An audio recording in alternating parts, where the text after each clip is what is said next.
So yeah, we're in Jericho this week, and finally, by the way, this picture right here is Jericho today. If you go to Israel, the first time I rode a camel was in that parking lot, right there. right behind these palm trees. You can't quite see right there, but that's what Jericho looks like today, and we're standing on a building taking this picture that's above this sort of tourist joint, the Springs of Elijah. It's kind of a crazy sort of place. But that mound in the back distance right there, that mound is the current day excavations of Jericho. It's just a big, bald, kind of highly eroded mound that they have been, archaeologists have been in that for like a long time, since the beginning of the 20th century. So I'm still down here, Glenn, in the stage monitor. I don't know why. So that's what you'll see today. It's been so heavily dug and investigated. You can go online and just find out a ton of stuff. There's great debate about this mound, partially because archaeologists refuse to agree on dates about this mound. However, what they found on this mound has so many striking similarities to what happened in the biblical account of Jericho. If it's not Jericho, it's an astonishing parallel city. I mean, it's that astonishing. So, and we'll talk more about that in a second. But we're gonna go there today, and we're gonna look at. You can see some of the revealed rocks and stones as part of the stuff. But you walk around this entire site and you look at places that have been archaeologically dug. But if you take that right there and you imagine in your mind a large mound, it actually would be twice that height, a large mound with two sets of concentric walls. One wall near the bottom that goes all the way around, another wall near the top of the mound. That's the fortress city of Jericho we're going to today.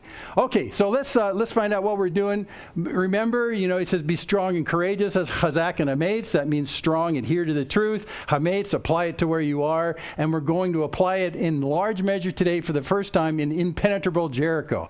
So here's our review again. These are all the chapters in Joshua we've been looking.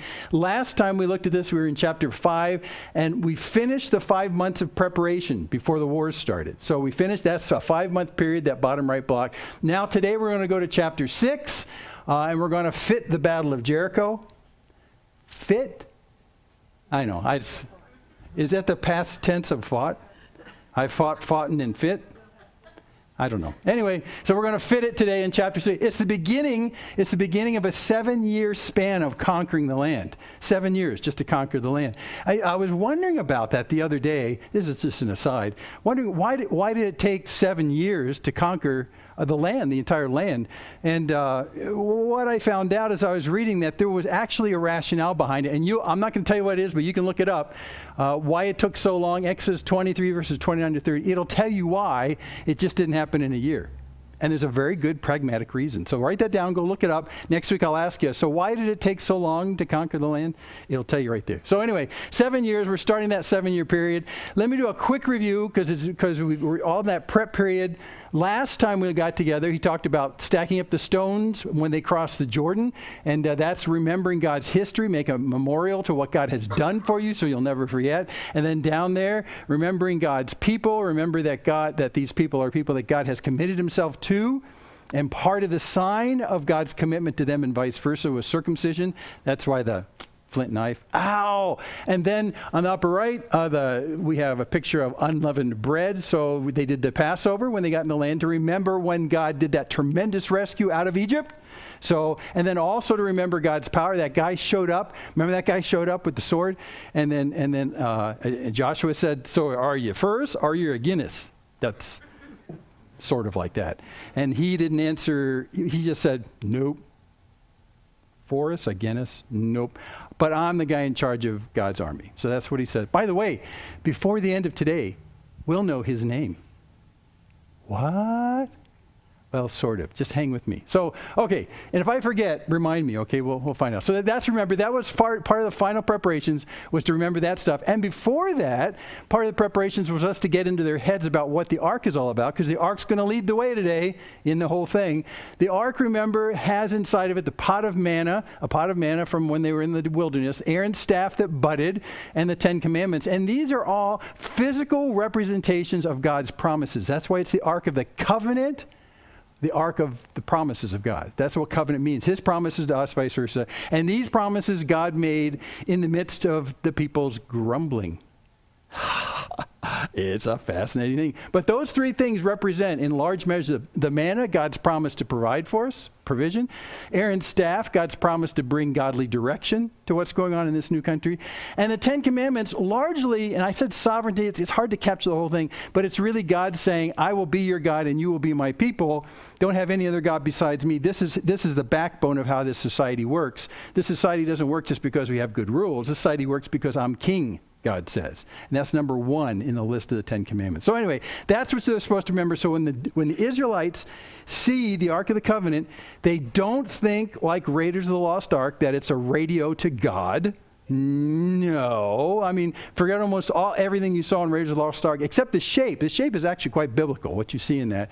No, it's really a standing testament to the promises of God in the midst of the people of Israel. It's the promises of God, his commitment to commit himself to them. So now you're thinking like an Israelite, and we're going on to Jericho. So here we are, a nice picture of Jericho. And I'm just going to read chapter 6 for you, and we're going to go through. And if you've got an ESV, you can follow with me. If you don't, just listen, because you'll be trying to match words all the way along in equivalent English translations.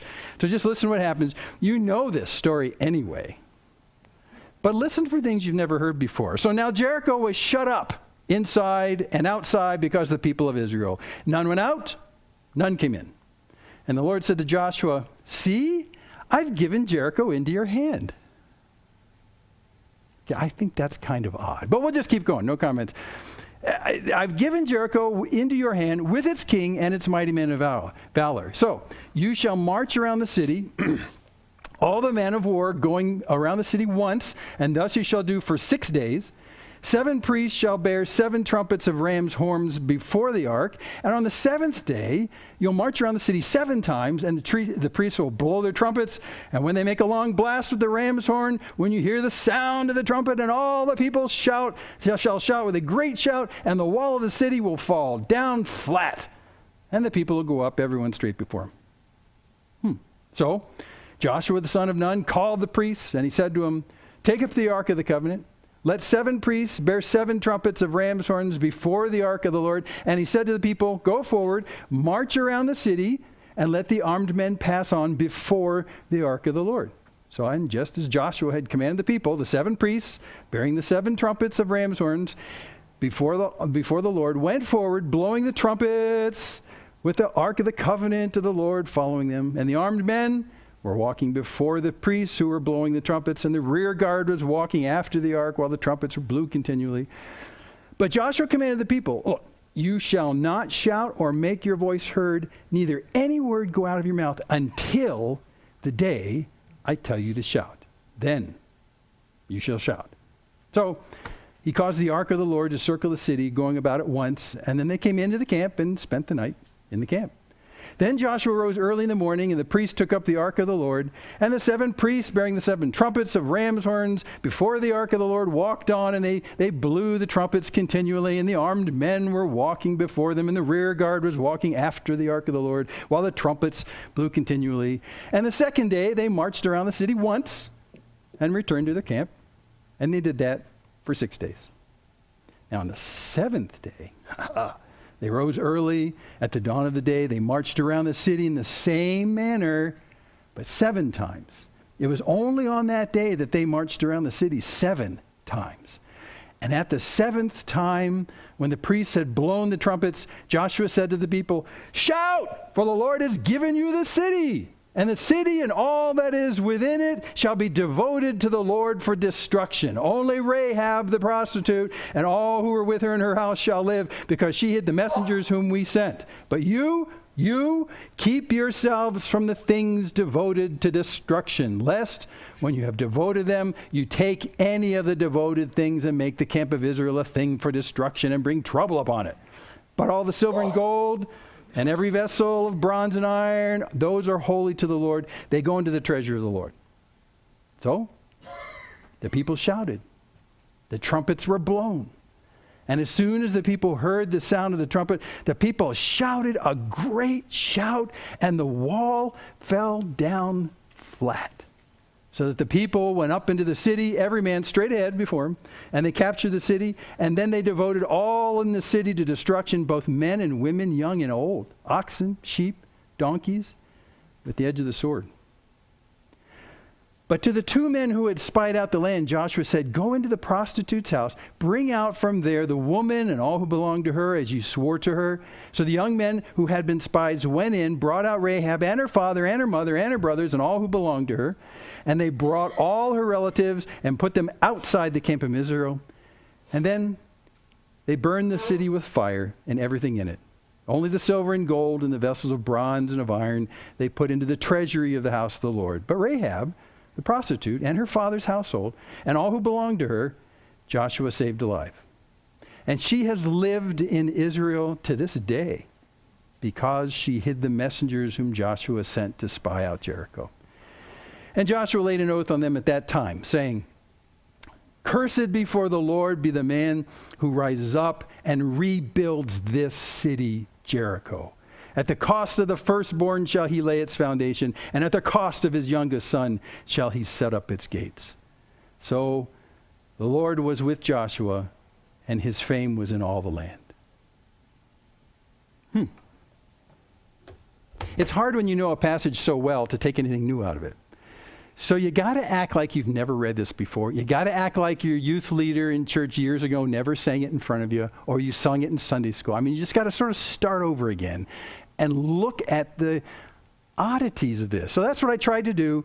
I got up, I walked around for a while, I tried to forget what I read, but I tried to remember what I just read, and a whole bunch of odd things came to me if this is the first time that I'd ever read this story. So we're going to chase down a couple of those odd things and see if we can pull out what the heck is going on here. So I was confused. Wow, that's a bad picture.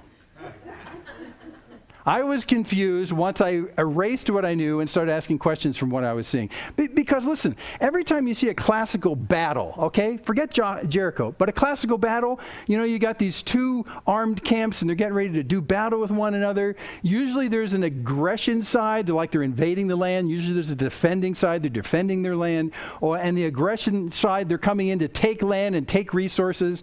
You know, up until about the last couple hundred years, that's how you expanded your country, was by taking other countries. So, you know, that was the classic motivation behind all that kind of stuff. But when I look at this is not that. This is really odd because it's not that. Here's some of my questions. The battle itself, it's not defensive, is it? I mean, not for the Israelites. It's not defensive. I mean, Israel, with Joshua at the lead, they're going in there, and they're not going in there to defend Israel. They're going in there to actually get rid of these guys. It sounds very aggressive. And when I've talked to people who don't believe in the Bible, they say, that is just so wrong.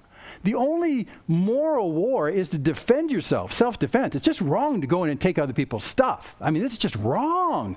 Well, I sort of get that, because they went in there and they killed everything that lived there.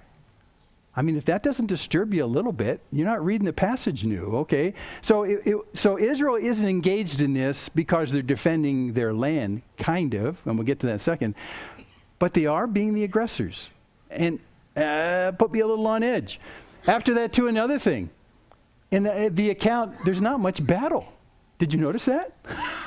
There's not much battle. I grew up in Maryland, and in Maryland when I was in Boy Scouts, and we would go camping on Gettysburg and other parts of the Civil War campaigns, and we would have the old guys who ran our scout troops. They'd get out there, and they'd get up in the morning after we'd have breakfast, and they'd recount for the entire battle that took place in the campground that you're at. Well, you know, his troops are coming down this way, and then they outflanked him like this, and we're kind of yawning and going, I don't care. But battles are usually delineated by what's going on, and that's the glory of the battles many times, is what happened and how one guy outthought the other guy, and these clever things happen. That happens in every single warfare. You can go through warfare in World War II and World War I. I mean, people will talk about the strategies and the tactics. There's none of that in this. I don't even hear a sword clanging against a sword when I read the text. There's not much battle here. That's odd. That's really odd. So the Hebrews are the aggressors. There doesn't seem to be much battle, even though Joshua fit the battle of Jericho. I'm thinking that might be wrongly named now, because there's not much battle. I mean, there's just there's not much there. That disturbed me. Well, See, it says right here, the Lord said to Joshua, see, I've given Jericho into your hand. It's like a done deal. Maybe that's why there's no battle account, because it's done. This is the beginning of the chapter. God says to him, look, I've just given it to you, okay? And then later on, here's the entire battle account. Are you ready for it? Here's the verse. The entire verse describing the entire tactics and strategies of what happened. Verse 20, the wall fell down flat so that the people went up in the city, every man straight before him, and they captured the city. The end. If you like war narratives, this is very frustrating. Almost no battle. Well, okay, there is that wall thing. And by the way, in the Hebrew, it says that the wall fell flat. Not a bad translation, but literally that word flat in Hebrew means under. What? So the wall fell under? I mean, the word is generally used as under in a preposition sense. It's used many times in place, in this place. So in a sense, what it's saying is the wall wasn't necessarily exploded or taken to heaven or something. It just kind of went right there. So it just right in place, under itself in a sense. And if you know the archaeology of Jericho, I don't know if you know this, is thought to be the oldest continuously inhabited place on earth. I mean, like way back. And if you go to ancient cultures where they have rebuilt cities on top of old cities on top of old cities, they end up over the many generations making a mound. And in this area of Jericho and these plains up above the Dead Sea, it's very flat. There are no mounds. But Jericho is a mound because people lived there and died there, and they built on top of that, and they built on top of that. Until even during the time of this time in Jericho, it's already a mound. It's like a little mini mountain in the middle of a flat plain. So they built on top of that, and then not too long before this, they built the lower walls that go around the bottom of it, and then the higher walls. Well, think about a mound, and think about a defensible mound. What you do on a defensible mound is you make your aggressors have to fight uphill to get to you. Right? Well, that works great on a mound. It works really great. So what you want to do is then have them fight uphill to get to your city, and at the top of that uphill climb, put a wall up there. So while they're fighting to go up this hill, they're going to meet like a 12 to 15 foot wall. So now the guys up on top are pouring hot oil or shooting arrows, or I don't know what they do, It's a perfect defensible position. It's perfect. And then over the years, they decided, well, we'll make this doubly hard. Not only will we have them go up the hill to get to the city on the mound where there's a wall up there, then we'll build a wall down at the bottom of the ramp as well. So they'll have to get over the first wall first, and then they'll have to climb up between the walls up this ramp, and then get over the second wall. It's impossible. And it is impossible. I mean, it's really impossible. It's impenetrable. You really can't do it. There's other places in the Bible where it talks about these kind of strongholds. These are just fortified cities. And the fortified cities in the Old Testament are famous. And in fact, they're so famous that David and the other psalmists would use the imagery of a fortified city to talk about how God himself is their refuge and stronghold. That's what this is. An impenetrable place that I can go for refuge and no one can get me. That imagery is used over and over in the Old Testament. A lot of time in the Psalms, maybe over a couple dozen. I was reading the other day. But those words about strongholds are not used for Jericho, although they are a classic stronghold in that sense. You know one of the most famous strongholds in the Old Testament? Jerusalem. Before Jerusalem was Jerusalem, it was called the city of David. And before it was called the city of David, it was called Jebus.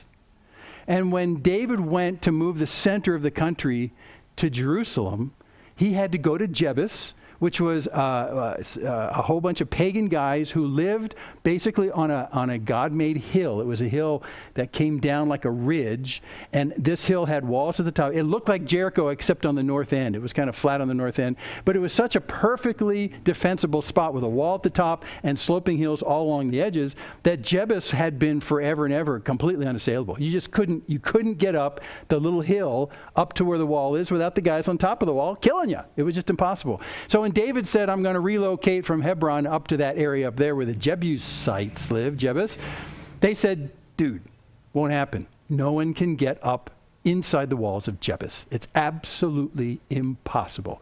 And David said, yeah, I know. And he did it. You'd go read about it. It's just really fast. So Jebus, which became then the city of David, which then became Jerusalem, that was one of the most famous kind of one of these strongholds. So now you have Jericho, which is very much like that, and about the same size as the city of David. That was Jebus that became Jerusalem. About the same size. And they came to the city, and everyone looks at the city and knows tactically this is impossible. So there should be a long, prolonged, painful siege that goes on, because the only way you can take down a fortified city is to surround it and starve them out. That strategy worked. Not only could you starve them out, but you could also thirst them out. Depends how much water you have. And if you ever go to Jericho, you'll realize it's in one of the most barren, hottest places on the earth. It's the Dead Sea is the lowest place on the earth, 1,400 feet below sea level. If someone dug a canal between the Dead Sea and the Mediterranean, it would flood it. The Mediterranean would just dump into it. It's 1,400 feet below. And the lower you go in elevation, the hotter it gets. So it's really kind of a hotbed. It's a steamy hotbed that actually date palms love. They just love it. So you go down there, there's a city down there, and they look at this and they say, this is impenetrable. And God brings Joshua in the second verse of this chapter and says, see, I've given it to you. I don't know what he was seeing. Maybe with his spiritual eyes or in faith. Actually, that's not it. He's not showing him something he can't see. What he's saying is more like this. See, look at me. Look, eyes here. See, I've given this to you. That's really all he's saying right there. What changes the context is your eyes on him. Remember Jehoshaphat we studied weeks ago, the guy who had 3 nations coming in to invade Israel, and at the end of Jehoshaphat's incredibly humbling prayer before the nation of Israel, he says, God, we're outmatched. We don't know. We just completely cannot do this. 3 nations, Moab and Edom and Seir, and these guys are all coming after us. They're invading us in the south. We don't have enough people to repel them. And at the end of his prayer, in great humility, he basically throws his hands up to God and says, God, I do not know what to do, but I have my eyes on you. Remember that prayer? Well, that's kind of what we are here. So God says to Joshua, eyes on me. See, I've given this to you. Well, it sounds like we're not going to get much of a battle then. And sure enough, we don't get much of a battle. There's very little going on. I find that really odd. Just really sort of odd. We're going to hold that thought for a second. I got a couple other things that bug me. They're doing this not to gain land. Well, wait, aren't they moving into the promised land? Isn't Jericho part of the promised land? Aren't they going to live there in like Jericho? I mean, isn't this land that they're taking over so they can live in it? No. Remember the end of the chapter? Remember the curse that Joshua does? The end of the chapter? Joshua laid an oath on them at that time saying, cursed be for the Lord, be the man who rises up and rebuilds the city Jericho. So the nation of Israel is not going to occupy this land. Remember we said conventional warfare, you do it as the aggressor to gain land and resources. But they're not going to live in Jericho. What? You mean we're just going to knock these guys off and move someplace else? Yeah. Okay, now tell me, doesn't that stagger you? Isn't that weird? I think that's weird. You're looking at me like, oh, no, that's good with me. No, it's weird. That's just weird. No one in Israel is going to live there. And they didn't. They didn't. Okay, well, I've got some problems with this. This is my last battle issue. It sure feels like genocide. And isn't genocide wrong? I mean, to look at a people that you hate so intensely that you say we're just going to kill all of you, men, women, and children, and your animals, and your cats and dogs? Sure looks like genocide. I mean, I'm a little disturbed by that. I mean, I really am. So I got to untangle this a little bit so I can find out what's going on.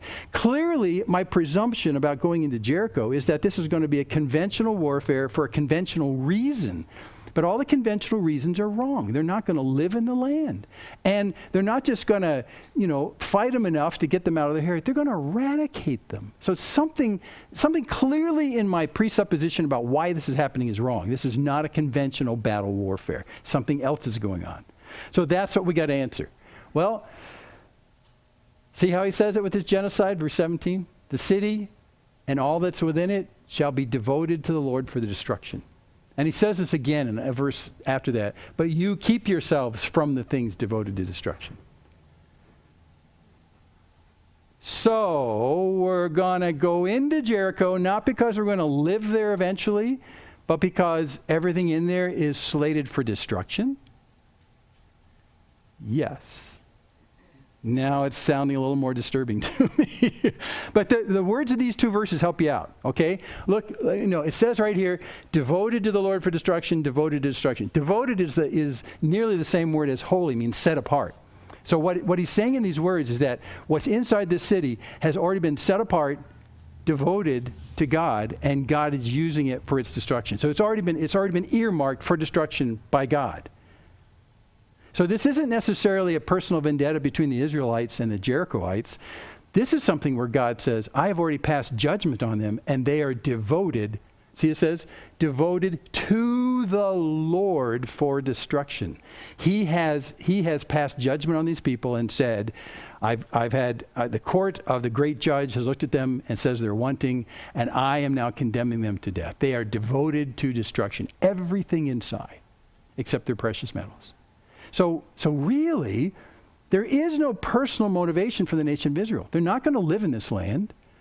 These people look like they weren't going to be problems anyway. They just sit inside their two walls and be fat, dumb, and happy. I think everything's going to be okay. But what the deal is with God coming in this land, he's saying, but you got to understand that people inside those two walls, they are devoted to me, God says, and they're devoted to me for their destruction. The great judge says they've got to go. That's what's happening. This is not conventional warfare. This is judgment. And he's using the Israelites to bring it about. So in a sense, it's really not this genocide thing, because that's what one nation out of hate does to an entire another nation. This is more so the issue where God has said, knowing what God knows about these people, that they've been judged and they need to be judged, and that judgment isn't going to wait till the end of eternity. It's going to happen today. And we need to take them out. And Israel, you're going to be my tools to do that. That's why this is so unconventional. But even still, why bother? I mean, isn't the issue that God has this land of promise? He's bringing the Israelites out of Egypt 40 years ago. They came out of the desert finally. Now they're going to go in and they're going to occupy this land that God promised to the patriarch Abraham, and now they're going to fulfill that. Well, why can't we just do that and walk around Jericho? And that's the number one question you got to ask when you look at the Jericho account. Why not just leave these people alone? Because it looks like they want to stay inside their four walls.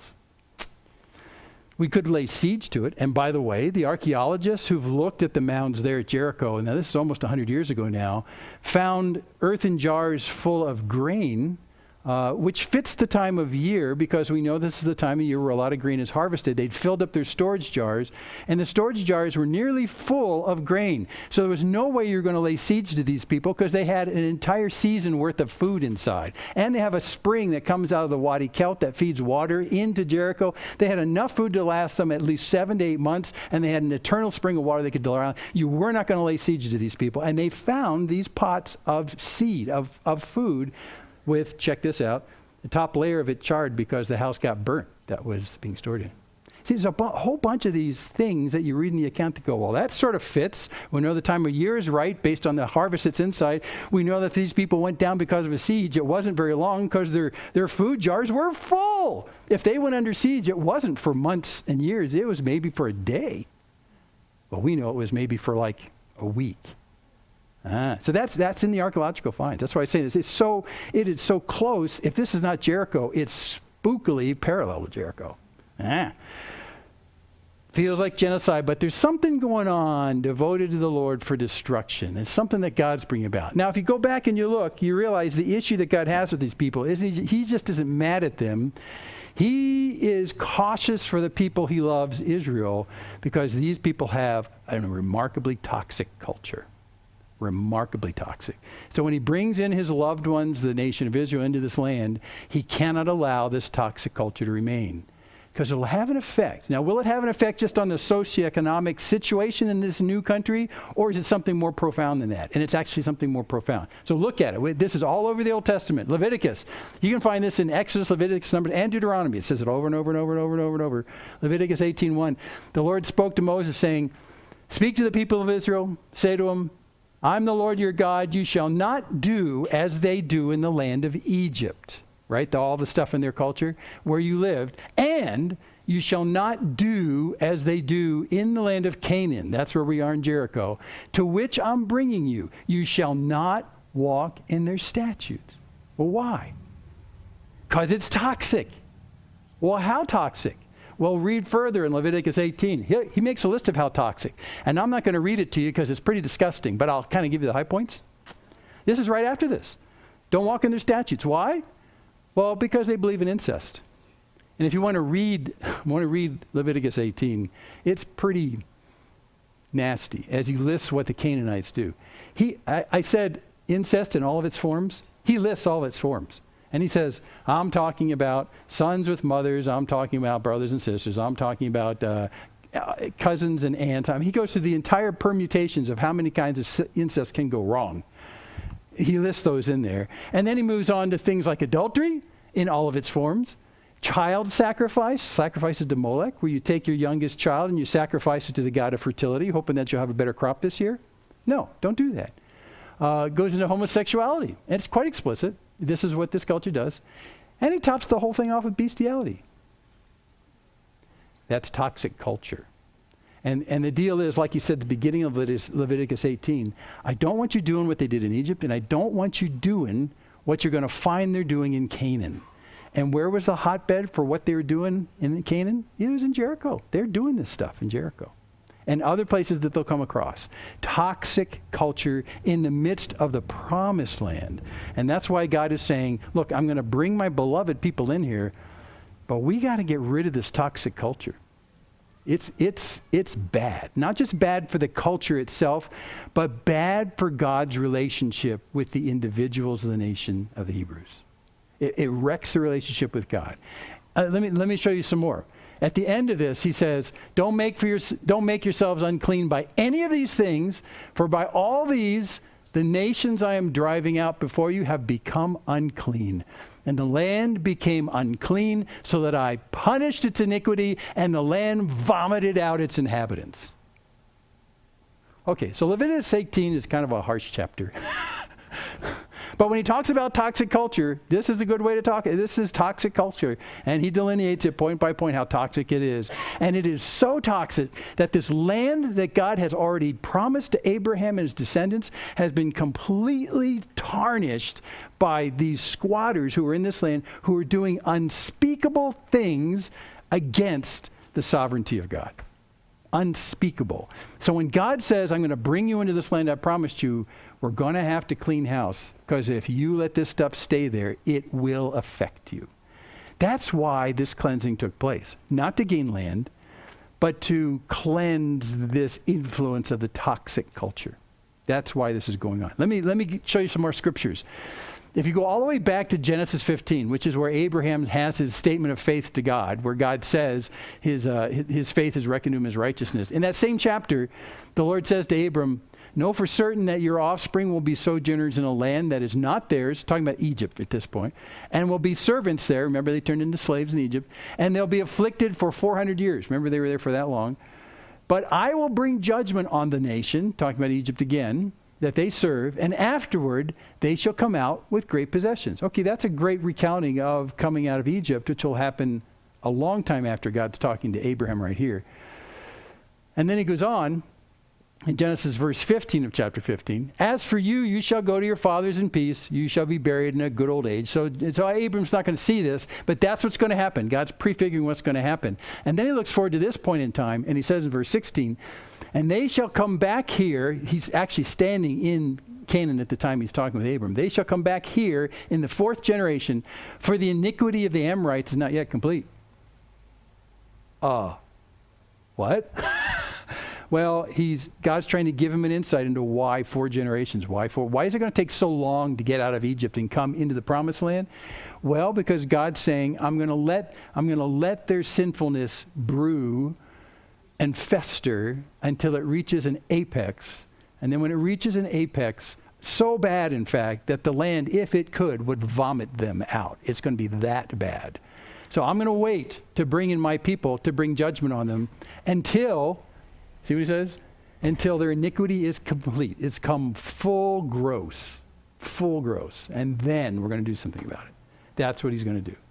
He's telling Abraham this 400 years before it ever happens. That this is going to be part of the task of his descendants when they go into the land. And that's why we're waiting. We're waiting for things to get really toxically putrid. And then we're going to bring judgment. It's been the plan all along. It's been the plan all along. So God, in his loving kindness to his people, says, I'm going to bring you into a land of promise. Yes, but there are squatters who've been there for these 400 years. And those squatters have brought the most unspeakable, sick toxicity into that region that the land, if it could, would vomit them out. I cannot bring you as a loving God into a place that's full of that kind of abject, horrid toxicity. So I need you to take care of them for me. And that's what Jericho is. Jericho is not a standard military battle to gain land or to defend yourself against incursion. It's literally a cleansing from toxic culture. That's exactly what it is. And it's been prefigured and talked about through all the parts of the Pentateuch. Exodus 23. And here's the reason why. It's not just a social issue. I'll give the inhabitants of the land into your hand, and you shall drive them out before you. You shall make no covenant. Don't make any promises with them and their gods. They shall not dwell in your land, lest they make you sin against me. For if you serve their gods, it will surely be a snare to you. And that's the natural tendency if they live next door to these guys. That they'll be contaminated by this screwy toxicity. And the end result is not a dysfunctional culture, although it will be. The bigger issue is a dysfunctional relationship with the God and sovereign of the land. It'll draw you away from me. That's just what's going to happen. I mean, we can start drawing parallels right now. We know that happens here. We live in a toxic culture. A toxic culture. And the longer you live in the midst of that toxic culture, some of that toxicity seeps in, despite your best efforts. I mean, it's really a matter of discipline and understanding the Word and washing your mind with the Word to kind of stem, even to give you a visibility that it's wrong. You watch modern movies today, and there's so much that goes on in modern movies that at least, a couple decades ago, people would say, you're actually watching that for entertainment? You know what I'm saying? So, and I think I'm less critical of that than I ought to be in many respects. I mean, so this toxicity does bleed in, and God's saying, listen, if I'm going to be the God and sovereign and king of this land, I'm going to make sure that the place is clean for you. And this is just part of the cleaning. Because what it'll do is not just start a dysfunctional culture, it'll actually get between me and you. Remember the promise? If you'll be my people, I'll be your God. This gets in the way. And it seeks to pull you away. Again, if you read through the Pentateuch, the Torah, the first 5 books of the Bible, especially Exodus, Leviticus, Numbers, Deuteronomy, this theme is repeated over and over and over and over again, that God's going to bring you into a land of promise to fulfill his promises, and this is what's going to happen. Okay, still a bad picture. So I had some questions about the approach. Those are my questions about the battle. The approach itself, we're talking tactics here. So you start with 6 days of a single, what I call, ark walkabout. So you take the ark, and you got priests with it, 7 of them that have shofars, ram's horns, trumpets. And by the way, during those single walkabouts in those 6 days, it seems as though from the account that the priests are actually blowing these trumpets during that time. Not just on the 7th day, but they blow trumpets. People don't say anything. They're not supposed to speak, but it sounds like they're continually, the 7 of them just kind of, just out of sequence, stuff like that. It seems as though when you get to the 7th day, they coordinate their blow, so it's all 7 together, and then they shout and stuff like that. But they're blowing all the time. These guys are blowing their shofars, which are just ram's horns that are cut off the ends, and you blow them like a trumpet. They're walking around. You got the ark being carried around. You got some guys in front. You got some guys behind, and you have breakfast, bacon and eggs. Well, eggs, and then you go around once, and then you go back to your camp, and you cool your heels for the rest of the day, and you do it the next morning, and the next morning, and the next 6 days in a row. All the time, the people inside Jericho are just scared to death, at least on day 1. But when nothing happens on day 1, you get to day 2, you go, oh, well, maybe their God can't do this. Day 3, their God clearly can't do this. Day 4, these guys, hey, come watch on the wall and laugh at them and call out, what's wrong with you guys? You think that gold box is going to do something for you? Day 4, nothing. Day 5.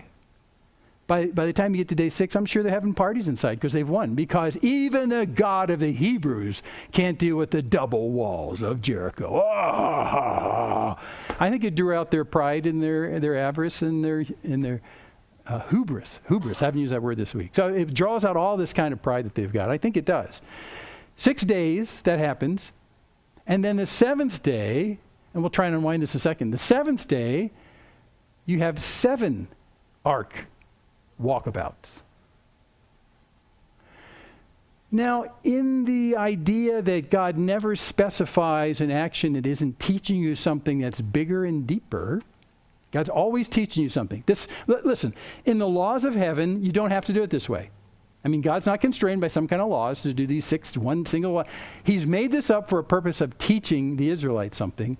And we, since we understand what the ark is, and we understand Sabbath, maybe we can draw some conclusions of what God's trying to teach them by doing this crazy thing. Because come on, to make it really exciting, if I was writing the Bible, I mean, if you want some really good, meaty narrative, I would have all of Israel circle around Jericho one day, and standing out there, they would all shout together and say bad things about Jericho and about how great God is. And the moment they do that, this gigantic cloud would come down of heaven, and it would get dark and ominous, like when you see storm clouds coming. And all of a sudden, on the count of the shout, they would shout, and this gigantic laser beam, you know, the diameter of all of Jericho would come down. Whoa! It would come down, and the hills would shake, and then you hear screaming sounds in the city, you know, and goats and sheep running around in fear and screaming and just poof, disintegrated, and all you can smell is smoking corpses. I know, kind of weird, huh? I've watched too many of those movies. But I mean, why not do it that way?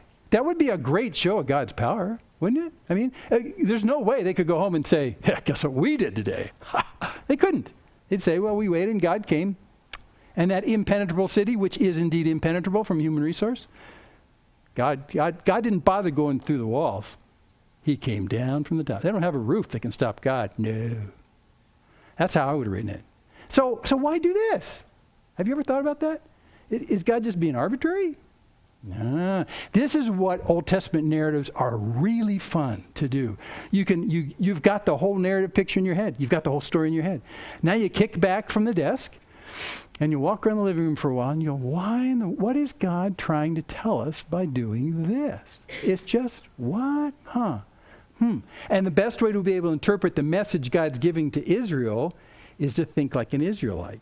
That's why we have to start talking about, the 4 major things you want to remember. Remember what God's history is with you. Remember you're one of God's people. Remember all those 4 things. Remember what the ark is. So you put those in your head and you start sloshing them around. And like kind of a theological washing machine, you're sloshing them around. And you say, I still don't get it. Yeah, so you wash it around again. You slosh and you slosh. Then you start reading some scriptures. And then slowly God's Spirit starts to say, wait, 6 and 1. 6 and 1. Does that, come on, Jim, does that remind you of anything? 6 and 1? 6, 1, 6, 6, 1? 6, 1? Yeah, how about the Sabbath? 6 days shall work be done, but the 7th day is a Sabbath of solemn rest, holy to the Lord. 6 and 1. 6 and 1. 6 and 1. So, what's that got to do with Jericho? Okay, we'll just extend the thinking for a second. If the 6 corresponds to the 6 days we do work, and the 1 is when we rest, when, by the way, that's when you allow God to work. That's how the Sabbath is structured. Because God said on the 7th day, you stop working, I'll make sure everything goes fine. Do you have enough faith and trust to trust me that I'll take care of your crops for that one day? You chill your heels, put out the lawn chairs, get a drink, enjoy the day. I'll take care of everything. Don't worry about the things eating your crops, I'll take care of them. That's really a trust day, letting God. So if the 6 days are work days and the 1 day is God's work day that you trust him for him to do everything, then in the Jericho account, what constitutes the work of the 6 days of work? What is the work we do? If I had a trebuchet, I'd be throwing big rocks with flaming rags and throwing. No, that's not the work. What's the work?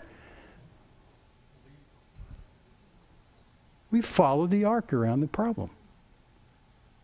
Okay, wait. I'm hearing theology coming. Wait, so my work in Jericho, and maybe my work now, if I extend it, is sort of accompanying God's promises as it surrounds the problem? Now we're getting somewhere.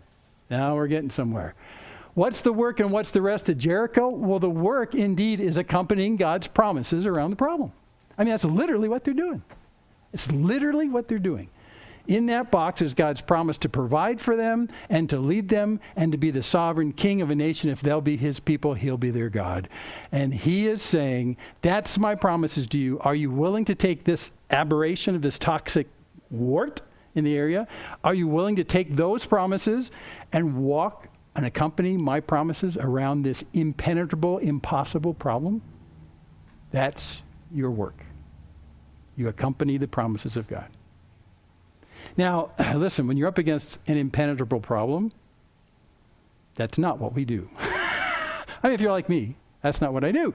Instead, I look at the size of the problem and go, wow, this is a big problem. I can spend the entire day and most of the night with my head on my pillow telling myself how bad this could be. It looks bad now. It could be even worse. And so you obsess on the problem and go, oh, it's bigger than me. And what am I going to do? And I could try this, but still I'm hoses like a, oh, right? And you obsess on the problem and how impossible it is. Maybe we should get up very simply once in that day and say, God, well, it's impossible, but I'm just going to walk alongside your promises with it. Man, what a rebuke. I mean, that's exactly what we should be doing.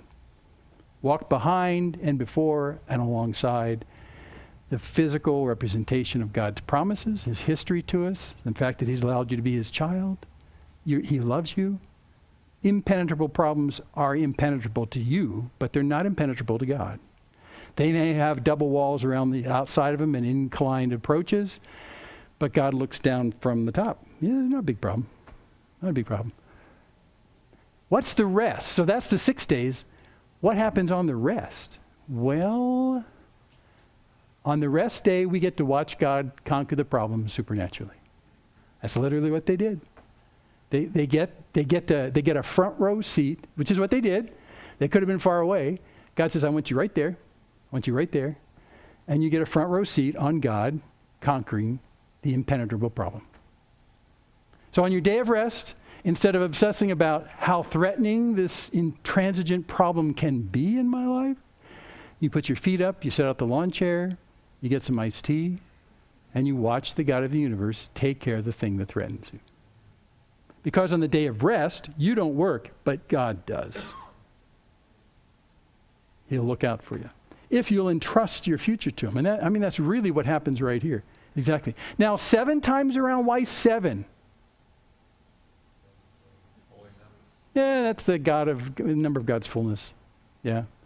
1, 2, 3, 4, 5, 6, 7. Boom! So really, there's no doubt from the Israelites that what's going on here is God's hand. It really is.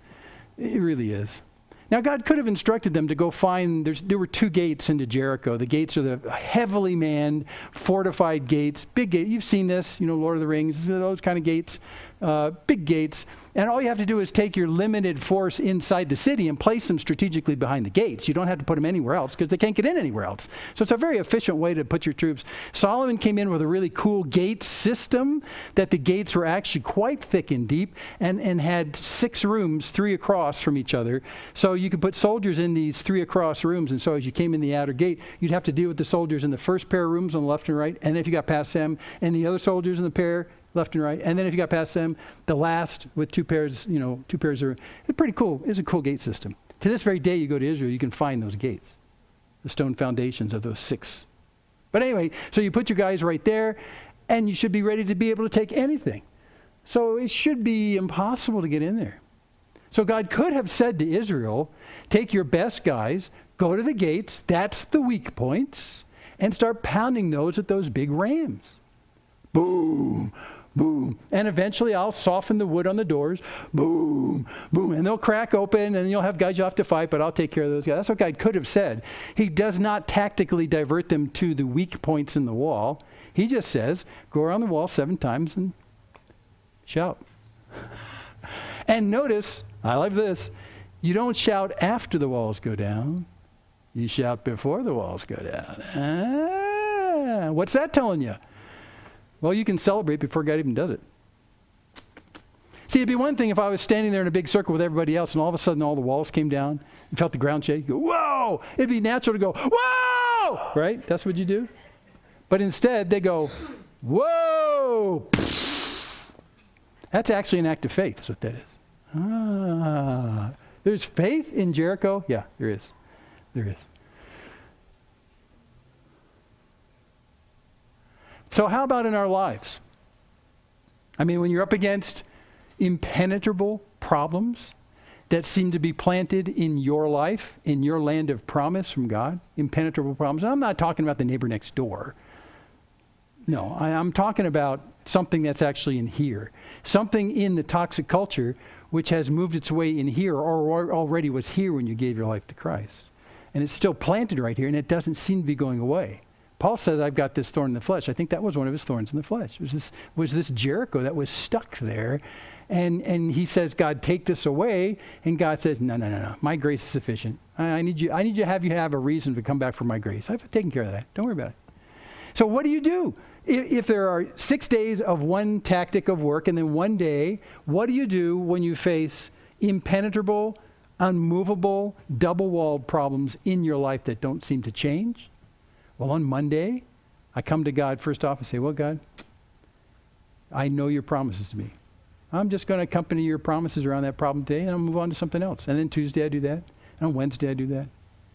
And I say, God, someday out of faith, I know because you love me that you'll take down the walls of this thing that I can't budge and you'll take care of it. But it's not my problem, it's yours. Amen. That you'll be glorified. I mean, that is the normal Christian life when it comes to immovable, impenetrable strongholds in our lives. Huge applications here.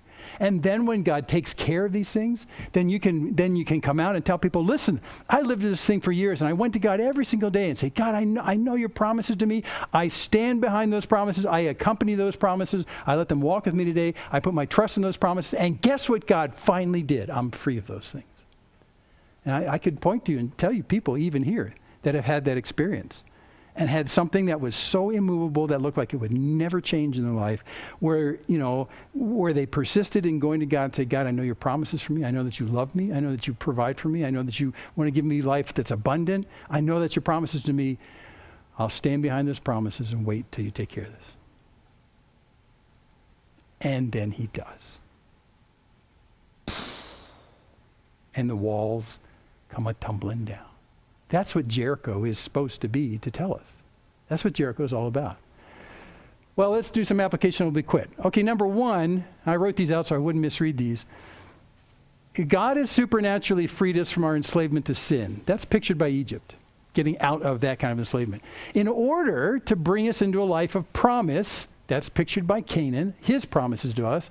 And as our king, he is removing the toxic strongholds like Jericho that threaten to draw us away from him. And that's the threat of them. The primary threat isn't that they make our lives bad. It's that they draw us away from God and he's the only source of good. So that's it. That's Jericho number 1 point.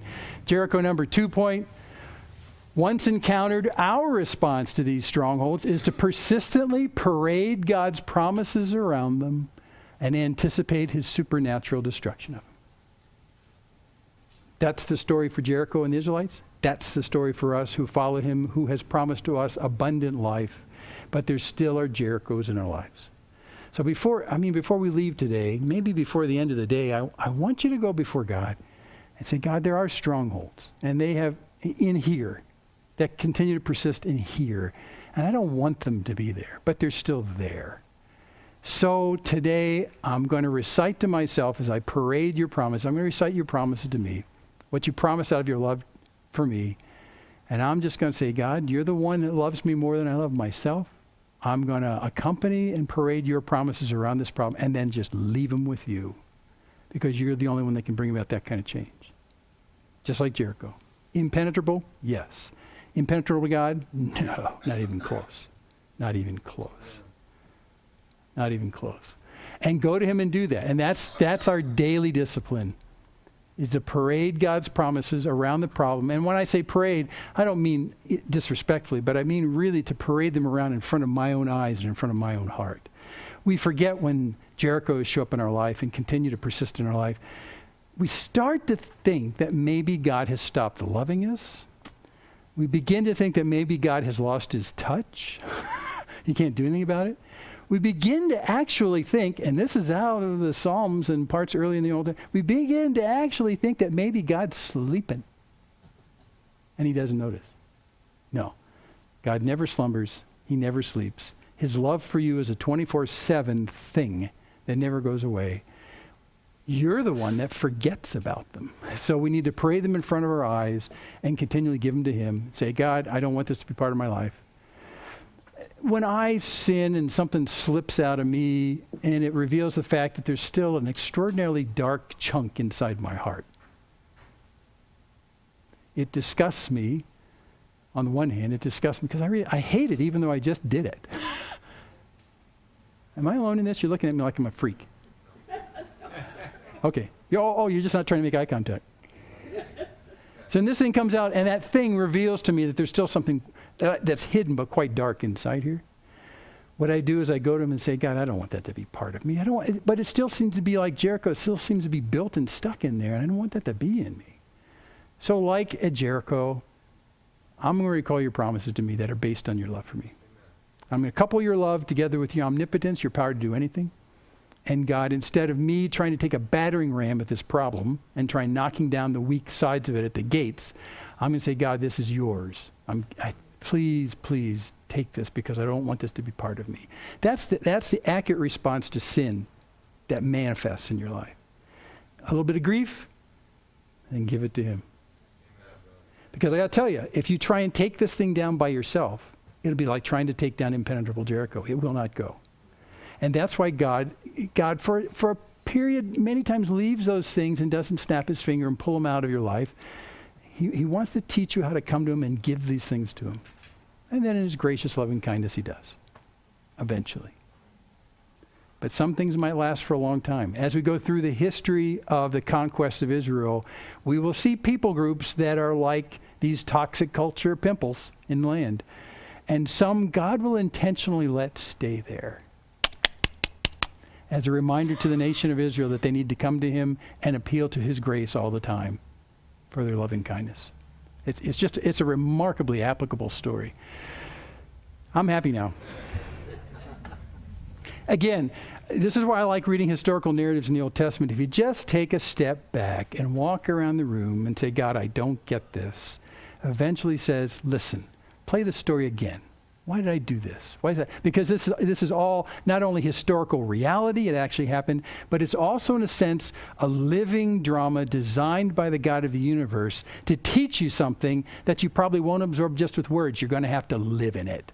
And that's what these stories are for the Israelites, and then for our benefit, like 3,400 years later, for us to be able to look at it and go, I get it. That's just like, that's inside of me. Oh, God's very gracious to us in that sense. Okay.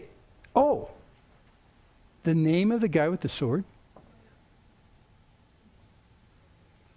Okay, this is a little silly.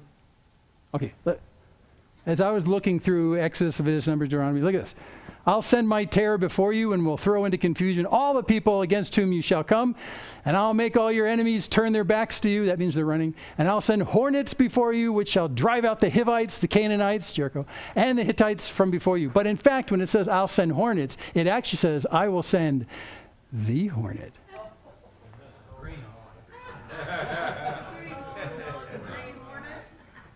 Okay, I'm being slightly silly.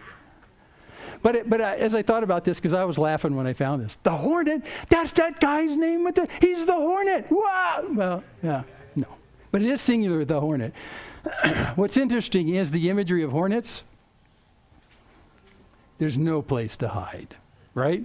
A hornet's nest. I went to VJ's house once. I went to your back door once to go see you, and there was a big hornet's nest, a big paper hornet's nest this big. Oh, did you? Yeah, and I came and I kind of knocked on your door back there, and I'm thinking, move slowly. It was right by the light to your back door. Oh, about soccer ball size. It was big, and the bees are flying around, and I'm thinking, I'll just open this slowly. I won't move suddenly. And then a gust of wind came and slapped the nest, poof, like this, and they all came out, went, it's him! And they chased me across the backyard back there. Because I was in the car. Yeah, she was in the car. There's no place to run. You can't run fast enough. You can't find a cave to get to. That's what God's saying about these toxic cultures that are there. It'll be like trying to run away from hornets. You'll never succeed. You will never succeed. And that's good news for us, because the toxic pimples in our life is something that God says, they can't run, they can't hide, I will persist, and they'll be gone. They can't run from me just like you can't run from a hornet. But I like to think that guy in that first scene was the hornet. It's a great name. It's a great. Okay, a little silliness. I think we're going to sing now. Are we? Oh, next week, we're going to talk about artificial intelligence. Oh, no. We're going to talk about I. It's a city. I. It looks like AI. I. It's not artificial intelligence. Where things don't go really well. Nuts. Okay, let's pray. Father in heaven, we thank you for your word.